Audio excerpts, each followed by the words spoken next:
तो क्या Indian football team को 1950 के फीफा वर्ल्ड कप में सिर्फ इसलिए नहीं खेलने दिया गया क्योंकि एक्चुअली में वो सिर्फ बेयर फुटेड थे, नंगे पैर थे? और क्या इंडियन फुटबॉल हिस्ट्री में ये वर्ल्ड कप मिस करना हमारे लिए ब्लंडर ऑफ द सेंचुरी बन के निकला है? आइए जानेंगे आज के इस एपिसोड में। अब देखो, इस कहानी की शुरुआत एक्चुअली में वर्ल्ड कप से 2 साल पहले की होती है।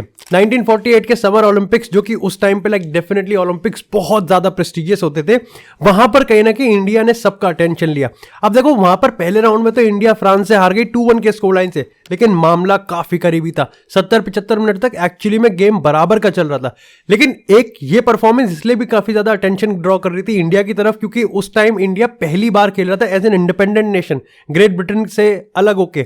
लेकिन एक अटेंशन वो इसलिए भी ले पा रहे थे क्योंकि वो नंगे पैर खेल रहे थे, और नंगे पैर भी एक्चुअली में काफी ज्यादा अच्छा खेल रहे थे। अब देखो, इंडियन फुटबॉल की वहां पर फिलॉसफी होती थी कि एक होता है बूट बॉल और एक होता है फुटबॉल, और वो यहां पर नंगे पैर खेलना ज्यादा प्रेफर करते थे। कुछ लोग सॉक्स पहन के भी खेल रहे थे, लेकिन पूरी टीम में से किसी ने भी जूते नहीं पहन रखे थे। अब यहां पर 2 साल बाद जब बात आती है यहां पर फीफा वर्ल्ड कप की, अब उस टाइम ऐसा माना जाता है कि फीफा ने इस चीज पे ऑब्जेक्शन तो उठाना था कि देखो, बेयर फुटेड था, फुटबॉल नहीं खेल पाओगे।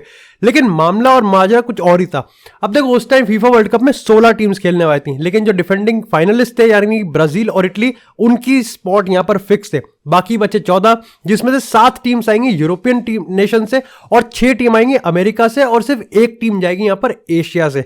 अब जिन 4 टीम्स को एक्चुअली में इन्विटेशन भेजा गया था, 4 में से 3 ने तो यहां पर रिजेक्ट कर दिया। यानी कि अगर हम बात करें म्यांमार की, यहां पर बात करें इंडोनेशिया की और फिलीपींस की, तो उन्होंने इस इन्विटेशन को रिजेक्ट कर दिया और अपना नाम विड्रॉ कर लिया। बचा सिर्फ एक नाम, और वो था टीम इंडिया का। यानी कि इंडिया को वो जो स्पॉट था वो ऑटोमेटिकली मिल गया था।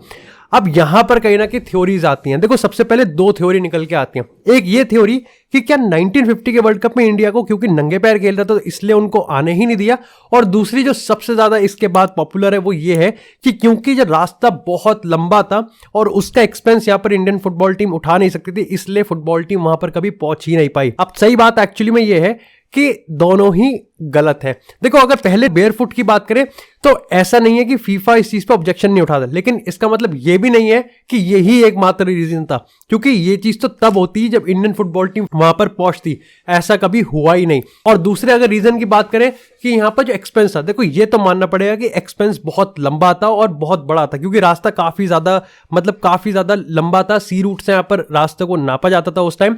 लेकिन यह भी कंफर्म था कि यहां पर जो स्टेट एसोसिएशंस की तरफ से मदद मिली थी इंडियन फुटबॉल को, और यहां पर फीफा ने भी उनको एम्फसाइज किया था और रिक्वेस्ट भी करी थी, और यहां पर उनको दिलासा भी दिया था कि एक्चुअली में अगर आप ये ट्रिप करते हैं तो उसका मेजॉरिटी ऑफ द एक्सपेंस जो खर्चा होगा वो फीफा खुद बेयर करेगा, आपको खर्चे की ज्यादा टेंशन लेने की जरूरत नहीं है।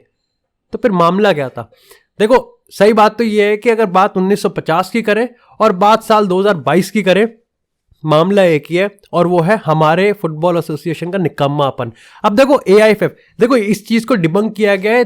बॉक्स टू बॉक्स एक काफी सही किताब है जिसका नाम होता है box to box 75 years of the Indian football team, और इसमें इस इंसिडेंट को ब्लंडर ऑफ द सेंचुरी कहा गया इंडियन फुटबॉल हिस्ट्री। क्योंकि इसका अगर तुमको मैं रीजन बताऊं एक्चुअली में, तो तुम्हारे होश उड़ जाएंगे।